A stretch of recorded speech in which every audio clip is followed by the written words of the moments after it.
नमस्कार। इधर महामारी की खबरें, उधर है युद्धो संहार। कहीं संबंधों की दरकन, नकाबों का चढ़ा बाजार। इस अंधेरे युग की परतें आज हटाने आई हूँ।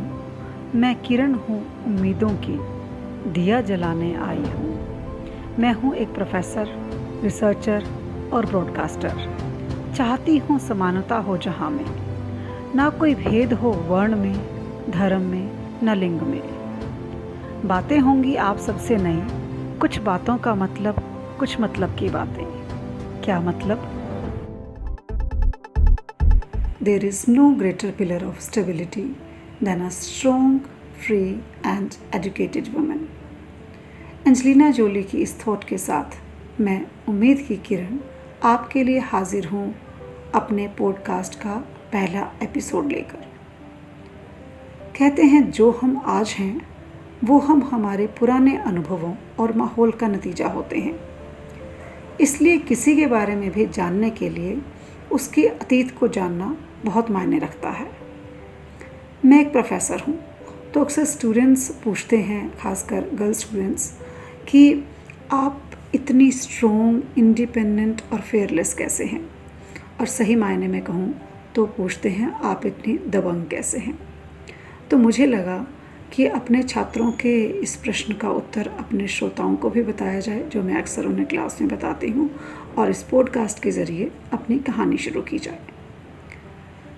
भारत की पॉलिटिकल हिस्ट्री में इमरजेंसी का नाम हमेशा दुख स्वप्न जैसा याद किया जाएगा, लेकिन मेरे परिवार में इमरजेंसी के दौरान कुदरत ने एक नायाब तोहफा पाया।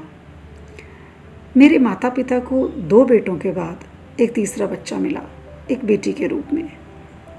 सबसे छोटी होने के कारण सबसे अधिक लाड प्यार और अधिक सुख सुविधाएं भी मिली।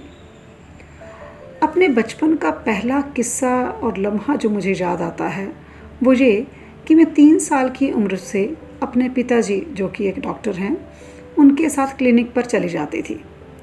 और उनकी क्लिनिक की दीवार के साथ सटा एक गुरुद्वारा था, जहाँ मैं डेली जाती पिताजी के वहाँ पहुँचने से पहले। 45 वर्ष पहले 10 पैसे का माथा टेक कर 15 पैसे घर ले आती। अब माताजी परेशान कि कैसी बेटी है, और रोज़ मुझसे एक ही सवाल पूछती कि तुम 5 पैसे के बदले में 10 पैसे और 10 पैसे के बदले में 15 क्यों ले आती हो? और मेरा जवाब होता, मम्मी, एक बूढ़ी अम्मा है जो रोज़ मुझे पैसे देती हैं। खैर, अम्मा वाला सस्पेंस ख़त्म हुआ बैसाखी के दिन, जब गुरुद्वारे के एक कार्यक्रम में अम्मा जी मिली मम्मी को। और मज़े की बात ये कि वो हमारे दूर के रिश्तेदार भी थी। मुझे जानती तो नहीं थी, लेकिन एक छोटी सी बच्ची को कंसिस्टेंटली और डेली बेसिस पर गुरुद्वारे में आते देख वो बहुत अप्रिशिएट करना चाहती थी, और उसी सिंसियरिटी से प्रभावित होकर वो मुझे पैसे भी देती थी। तो ज़िंदगी में पहला लेसन सीखा कि किसी भी काम को करो, शिद्दत से करो, तो आपको रिकॉग्निशन और अप्रिसिएशन ज़रूर मिलता है। उस पहले लेसन को मैंने हमेशा अपनी स्टूडेंट, प्रोफेशनल और पर्सनल लाइफ में याद रखा। आज भी अपनी इसी कंसिस्टेंसी और सिंसियरिटी का नतीजा अच्छा ही मिला। अपनी जिम्मेवारियों को भी उसी तरह से निभाया, और नतीजे में मिली परिवार का प्यार, नौकरी में सदा तरक्की।